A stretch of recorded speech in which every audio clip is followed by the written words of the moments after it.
You know, Tearlaments be so powerful that Konami consistently has to severely handicap this deck. Here in this video, we're going to be going up against Blue Eyes in the Dual Triangle event that, basically was the Blue Eyes PRIMITE event because they want to make people who bought those cards feel good. So, pair your Earth and your Light monsters together, and here you go. So the opponent here is going first, and going first, Blue Eyes is extremely strong. So they're going to go through some interesting plays here, going into Crimson Dragon in order to get the Seahorse to dump the Maiden of White, and then use the Synchro Rumble to bring back the Maiden of White to set up the True Light. But we're going to go ahead and Magnum that as our only hand trap here, the Maiden of White away. But they have the Primite cards as follow-up, so that's not great because now they're going to have access to basically infinite drill beams, and that can be a big problem for Tearlament, obviously, because they can just straight up negate and banish the cards on our field, which is a problem, right? Tearlament needs to go to the grave. It does not want to be banished. So here you're going to see me go battle phase, see if I can bait anything out before activating the Super Poly on the attack declaration with the Magnamut. The opponent has no response, so I'm going to go ahead Super Poly away the Crimson Dragon and Blue Eyes to go into the Garua. They have a way to block lethal by activating True Light, so of course, they open the True Light, so they're able to protect themselves. We're going to go ahead and main phase 2, link off, keep the Druisworm on field, but link off the Magnamut and the Garua into the SP Little Knight to banish the True Light to get that out of there. They've already lost their Maiden of White, obviously, which could reset it from grave, but they could also get this back via the Tyrant Dragon, so banishing it helps. So we're going to attempt to banish. The opponent's going to imperm, then we're going to chain SP to banish our own Druisworm to come back during the end phase because we cannot target the Blue Eyes because the True Light's still on field. But this forces out double interaction, the Infinite Impermanence and the Drill Beam. The Drill Beam ultimately negates and banishes the SP Little Knight, but now we're free to make our plays in main phase 2. We've played through the opponent's interruption, but being Blue Eyes, of course, it's annoying because they can just infinitely reoccur the Drill Beam, and they have Primite in grave and Primite in hand, so their Drill Beam will always be online. So we're going to go ahead and activate the Grief to summon and send to grave the Rhino Heart, special summon back out Rhino Heart by dumping the Sharon, and then trigger both the Sharon first on Chainlink 1 and then Rhino Heart. So Rhino will dump the Tearlament's Kashtira, and then Sharon will fuse with that Kashtira in order to make it Kalos. I have to do it this way because I don't want to lose my Rhino Heart just yet. I could potentially poly it away, which is what I plan to do here. So bring Havness to hand, activate Scream, and then straight up just activate Poly. Yes, it sucks we didn't have the King of the Swamp to dump and grab the Poly, but so be it. And we're going to be able to make a Kaleido Heart here because we're going to use the Rhino Heart, the Kit Kalos, and the Havness in hand, and then Havness and Kit Kalos will trigger Engrave to Mill 5 Infusion Summon. So Rhino Heart summon, spin back the True Light, right? They're going to have to hard draw it and play it out now, right? This is better because they've lost their Maiden. They're one of Maiden in this event. So it puts them off True Light extensions, which is really good.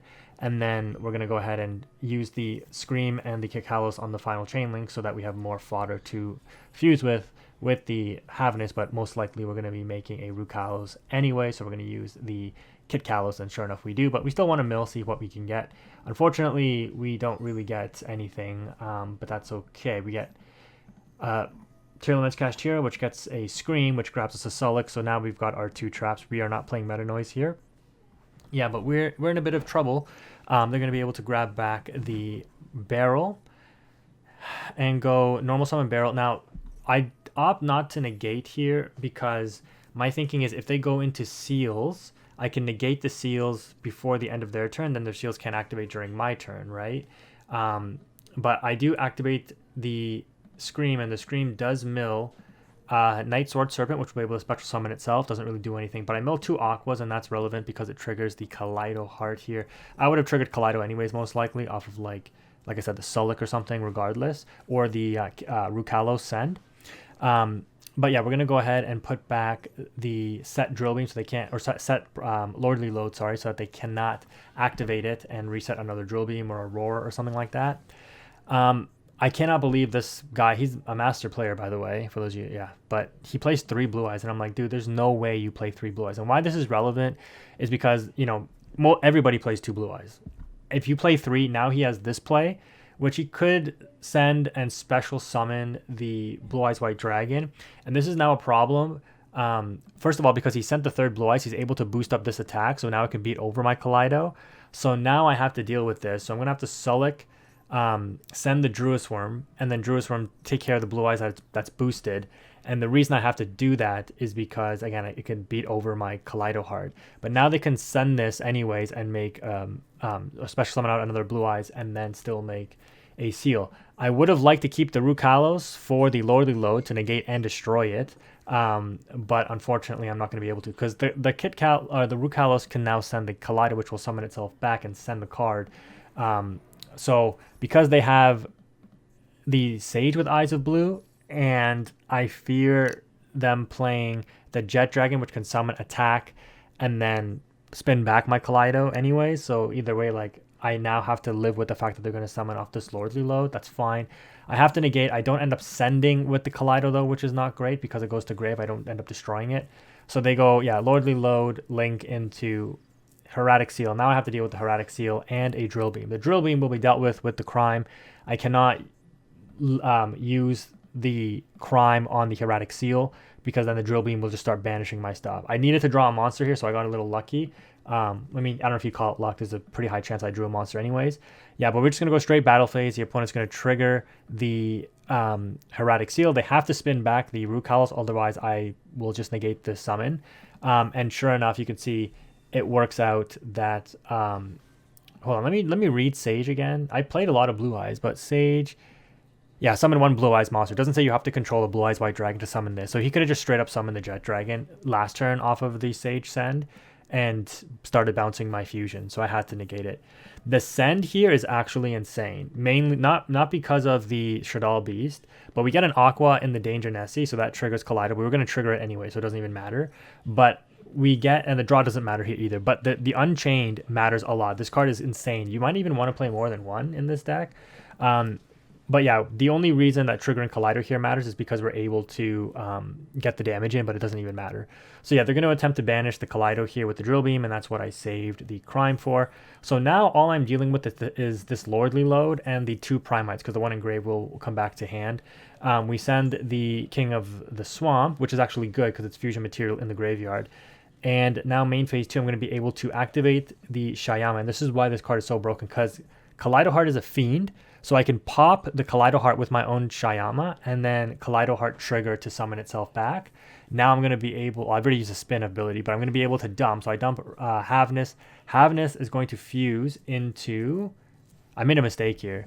Oh, no. Okay, Kit Kalos, and then Kit Kalos can send Sharon. Yeah, I had to put back Sharon because both of mine were in the graveyard. So I had to go into Kit Kalos first, which is fine. And then I used the King of the Swamp, and I should have gone into Rukalos. But I go into Grapha for some stupid reason, because this card can only negate normal spell and traps. I forgot about that. Not continuous, so it can't negate Primite Lordly Load, and not quick play, so it can't negate the Drill Beam or the Field Spell. So like, you know, yes, it's good insurance, I guess, for like a good top deck like Talents or Wishes or something like that. But I probably should have just gone for Rukalos. So they're going to get back the Prime. So they have two Primites and a Mystery card in hand. They've gone through all their Blue Eyes, so they can't send off of Mausoleum anymore. They're going to normal summon the Ether Dragon here, and we're going to negate. And we're probably going to send Kaleido. Yep. And then, okay. Oh, I guess this is fine, because now I can summon Kaleido, send Havness. Okay, and if I wanted to fusion to Rukalos now, I have to use the Kit Kalos on field, which is probably what I should have done, to be honest, because I'm not really going to mill a lot here. So I go into Winda instead using the Shadal Beast, which I guess is fine, but, you know, we have the established field. They top deck the Lordly Load, so that's still pretty good. They grab a Drill Beam. They have the Primite in hand, so the Drill Beam could actually be activated right now and banish something, but they just end up scooping. I guess realizing if they use Drill Beam now, they have no interaction for the next turn. What's funny is I have the Unchained that I was able to make off of the Shayama, and off of that Shayama and this Unchained Soul of Rage, I was going to be able to go into a very interesting Link 3, which I'll show you in the deck profile. But yeah, going second, we win against Blue Eyes in the Master ranking of the Dual Triangle event using Tearlaments on the Dark Water side. Alright, so in this one we're going second, again with the Tearlament deck on the Dark and Water portion of the Duel Triangle, and the opponent is going to be on Flame Swordsman Infernoble, which is a very top-end heavy deck. If you guys know Infernoble, when it goes first and sets up full combo, it's basically unbeatable, but we do have the Parulia in the draw phase. The opponent already summons from hand once. We pretty much think, or I think, that I have to stop this Flame Swords realm because it summons the fusion monster from the extra deck. Unfortunately, the Impulse doesn't have a trap in the grave to destroy it as well, but that's fine. Just negating the fusion summons should be enough, but that's my only interruption. The opponent summons twice from hand, so I end on an even 5, going through basically just one disruption in the Impulse here. So yeah, the Parulia not doing too much damage to the opponent because everything else will be not summoned from the hand that they go through here. And they will be able to set up the Emperor Charles, which I guess is still full combo for them. And then the problem is, while the Super Poly would normally be insane against this deck, it doesn't target, it is able to guarantee fuse with 2 things.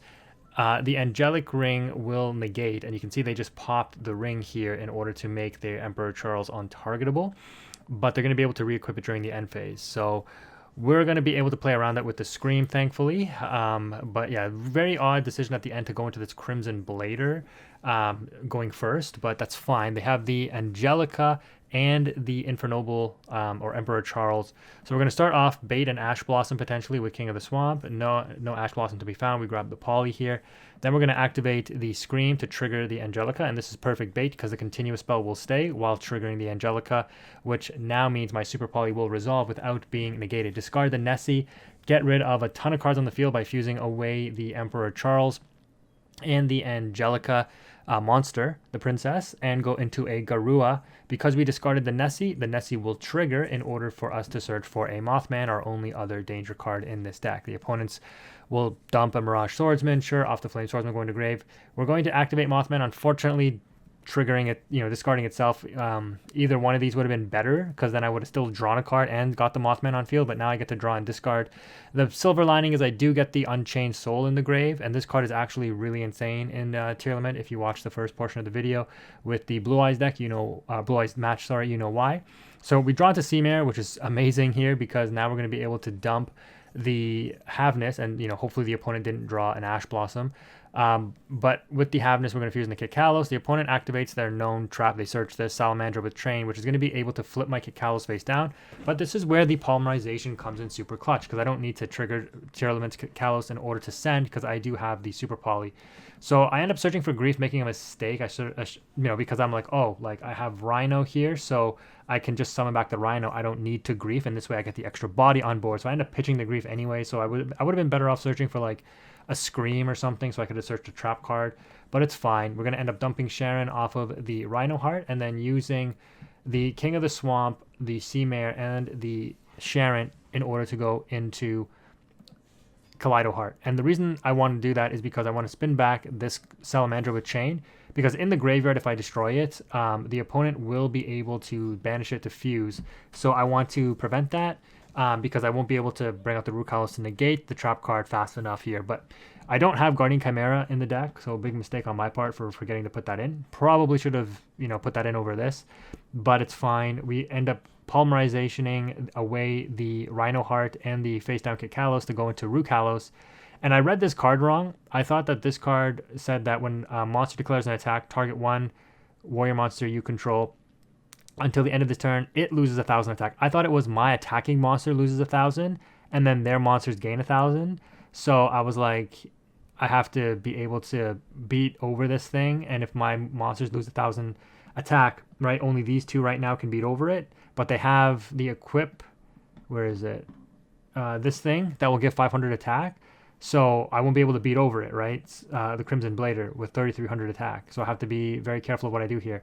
We trigger Kikalos and we get a Kashtira and a Night Sword. So we're going to mill 2. We get a Heartbeat with no Tearlament Trap in the graveyard, but we do get the Night Sword Serpent on field, which is going to allow me to Xyz into Abyss Dweller, which is going to boost my attacks of the Rukalos at least by 500. The opponent, seeing this, I mean, they could have just chained to my Dweller activating anyways, but I'm going to activate Dweller here for no reason. The opponent's forced to activate the Roland here in order to equip it, and this is where the Shyama comes in super clutch, being able to come to the field, trigger the Rhino Heart to summon itself and send.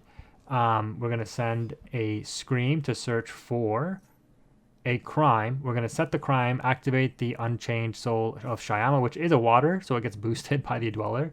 And because we pop Scream, we're going to be able to recur back the banished Rhino Heart and pop the Continuous Flame Swords Realm. Because again, I misread it and thought it did something else. But now I know, okay, I can attack into this with the Rukalos and then just attack for game with these cards because, you know, getting this extra damage on board is really important. And we're at 12,000 damage here. So we're just going to go ahead and attack. And just like that, we're able to break through the Infernoble board. Yes, the Super Poly was the card that I would say probably ended up allowing us to break through that board. Because otherwise the Emperor Charles was untargetable. So the Super Poly comes in super clutch there, but just being able to build through the board and win the game against a, you know, what is considered a tier 1 deck when it goes first in the Infernoble. All right, so we got a couple more medals to get in this event to finish off the Dark and Water portion for the Duel Triangle, which we'll get in the next day or so. But this was the deck that I ended up using in the matchup here. So I opted for 2 King of the Swamp. I think 3 is probably too excessive. Having this engrave is nice, but bricking on it is terrible. 1 Havness, of course. 1 Mothman. What I learned is you definitely want to play 2 Dangers because, like you just saw, discarding Nessie off of an effect, like Super Poly, is really good in order to get the Mothman. 1 Night Sword Serpent, one of the only other cards you can really play in this deck given all of the nerfs that TEARLAMENT has. But you see there, off of the mill, it special summons itself. You can use it as Link material. You can use it as Xyz material, which we'll go over the extra deck in a bit. Triple Sea Mare, you have to play 3 since Rhino Heart is limited to 1. Kind of lame. They should have at least semi-limited it. Like, limiting it to 1 really is, like, stupid, in my opinion. Double Sharon. Triple Perulia. In this Dark and Water event, like, I think you have to play triple Perulia because you have like no other hand traps. Like you can play Imperms and Impulses as your only other hand traps basically. Like DD Crows and stuff are pretty low impact. We are playing Bestials, but I wouldn't really count those as hand traps because if you do go up against like a deck that doesn't care about the graveyard, like in the light section Exo Sister or just a Fire and Wind deck, then this card is severely limited. Another reason why I opted to play the danger cards is because they are dark and I don't really want to banish any other dark cards, right? Like I don't want to obviously banish my TEARLAMENT cards or my Should All Beast if I don't have to. So banishing the dangers is actually good if I face off against a wind and fire deck. It actually gives my Bestials targets to banish here. 1 Should All Beast. The Winda is just too good not to play. So I think you have to play 1 Should All Beast. This card was the MVP. As you saw in both the matches where we went second against high-level opponents, this card came in super clutch. And in just the matches that I played, because I played TEARLAMENTS on my main account too with this, and I already 1,500 medals across the board, finished off the event on my main account, and the Shyama was just like so good in like every instance. There was even times where I tribute summoned for it because just popping a card was good. Yeah, really, really good card. Unfortunately, you don't play enough to go into the Wave King because it's also a water, but you don't have the 2 Fiends. So, yeah, getting the second level 6 Fiend is, you know, without Fiendsmith, you can't. It would have been amazing if you could have gone into this after you brought this to the field, but such as it is. Double Nessie, you know, it was a decent card overall. 1 TEARLAMENTS Kashtira. 1 Poly does come in clutch sometimes, getting the extra fusion in. With the King of the Swamp, you know, getting a free Aqua in the graveyard, thinning out your deck, getting a Poly, which is either discard material or actually useful. And you should be playing Guardian Chimera, which makes your Guardian Chimera untargetable when this is engraved, so there's another thing. Foolish, of course, Reinforcement, because, you know, you put back your Rhino Heart a lot, and hopefully it does not get banished, so when you put it back, you know, searching it out with Reinforcement if you don't already have it is always good, so that's why you still play 1. Same with the Pressured Planet. Like, you only have the TEARLAMENTS Kashtira. You can't play Fenrir or Unicorn, obviously, but because you put this back a lot, you can just... your Pressured Planet should always be live at some point. Yeah, Foolish Burial Goods, and, of course, Foolish Burial itself. I went for Double Grief. I know a lot of people were playing 3, but I preferred the 2.